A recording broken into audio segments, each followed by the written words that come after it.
Hello, എല്ലാവർക്കും നമസ്കാരം. ഞാനിന്നൊരു chicken കറി ഉണ്ടാക്കാമെന്ന് വിചാരിക്കുന്നു കേട്ടോ. അപ്പോൾ അതിന് വേണ്ടി സബോള അരിഞ്ഞിട്ടുണ്ട്, തക്കാളി, ഇഞ്ചി, വെളുത്തുള്ളി, പച്ചമുളക്, പിന്നെ കുറച്ച് മല്ലിത്തൈ, പിന്നെന്താ പെരിഞ്ജീരകം, പട്ട, ഗ്രാമ്പു, ഏലക്ക. ഇതൊക്കെയാണ് ഈ ചിക്കനിലേക്ക് വേണ്ട ഇൻഗ്രീഡിയൻസ്.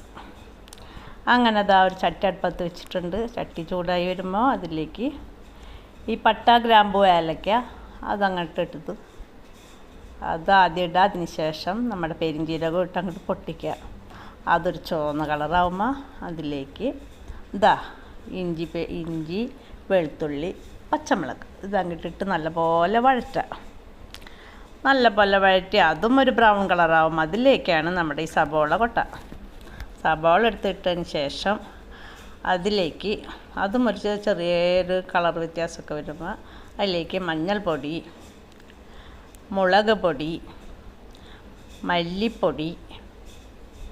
മുളക് പൊടി ഞങ്ങളുടെ ഭയങ്കര എരിവാണ്, അപ്പോൾ ഞാൻ തന്നെ കുറച്ചിടുന്നുള്ളൂ. മല്ലിപ്പൊടി, പിന്നെ കുരുമുളക് പൊടി, പിന്നെ ഒരു സ്പൂൺ ഗരം മസാല. അതും കൂടി അങ്ങോട്ട് ഇട്ടിട്ട് നല്ലപോലെ വഴറ്റാം. അതങ്ങോട്ട് വഴറ്റി അതിൻ്റെ പച്ചമണമൊക്കെ ഒന്ന് മാറി വരുമ്പോൾ അതിലേക്ക് നമ്മുടെ കുറച്ച് ഉപ്പിട്ട് വഴറ്റാം കേട്ടോ. ഉപ്പ് വഴറ്റിയാൽ വേഗം വഴണ്ട് കിട്ടുന്ന പറയുന്നു. അങ്ങനെ അതങ്ങോട്ട് ആയി വരുമ്പോൾ അതിലേക്ക് എന്ത് ചെയ്യണം, നമ്മുടെ ഈ അരിഞ്ഞ് വെച്ചിട്ടുള്ള തക്കാളി എടുത്ത് അങ്ങോട്ട് തട്ടാം. തക്കാളി ഒന്ന് അടച്ചു വെച്ചാൽ തക്കാളി വേഗം വാടിക്കിട്ടും. അപ്പോൾ തക്കാളി ഇട്ട് ഒന്ന് നല്ലപോലെ വഴറ്റുക. അപ്പോൾ ഞാനിവിടെ ചിക്കൻ മല്ലിയും, മുളകും, മഞ്ഞളും, തൈരും, ഉപ്പും ഒക്കെ കൂടി ചേർത്ത് ഞാനവിടെ റെഡിയാക്കി വെച്ചിട്ടുണ്ടായിരുന്നു. അവനെടുത്ത് അങ്ങോട്ട് ഇതിലേക്ക് മിക്സിലേക്ക് കണ്ട. അതൊരു വിധം നല്ല ചുവപ്പ് കളറായിട്ട് വന്നിരിക്കുന്നുണ്ട് കണ്ട. ഇനിയൊരു ബ്രൗൺ കളറായി വരും.